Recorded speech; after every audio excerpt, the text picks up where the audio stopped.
Josep Adiu, una primera entrevista en occità que és raríssim per tu, d'haver entendut l'occità, que a 6 mesos l'havia pas tan sovint entendut.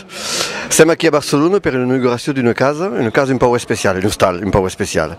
Explica'm què és aquesta casa i d'on ven aquesta idea de fabricar una casa per l'audiovisual i la ràdio? Doncs la idea és oferir un espai a la societat, a les escoles, a les persones particulars que vulguin conèixer com va néixer la ràdio i la televisió, com han evolucionat i com es fan.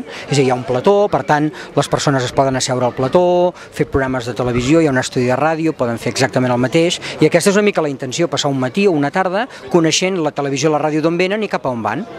Aquí hi ha un estudi de ràdio i un estudi de televisió. Sí, hi ha dos estudis de televisió, un estudi de ràdio, hi ha una sala de maquillatge, un camerino, hi ha una sala d'exhibició d'aparells antics, hi ha sales de projecció audiovisual, hi ha una cafeteria i una part social amb exposicions temporals. I això, l'idea és arribar a quin moment? Hi ha un any, 2 anys? Qui ha portat aquesta idea? La idea fa molt temps que rondava pel cap, però els preparatius per obrir-ho avui van començar fa un any.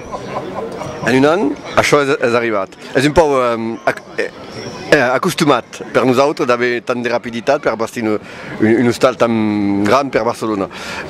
Com se pot fer aquí? Perquè és mai ràpid, la gestió és mai eficaç? No, és la feina del dia a dia i el marcar-te una data concreta. I espero que molt aviat a Occitània hi hagi alguna iniciativa molt semblant que permeti també mostrar com són la ràdio i la televisió a persones que tinguin interès pel mateix.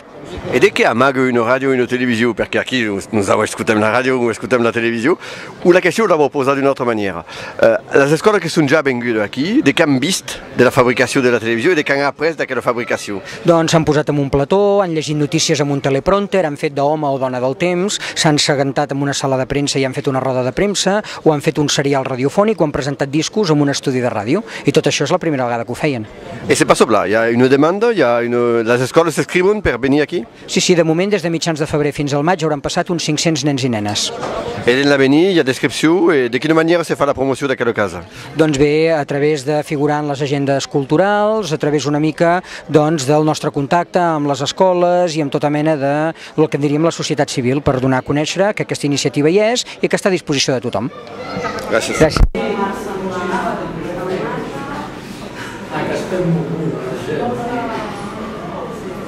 Ara ens toca esperar la resposta. Perdoneu,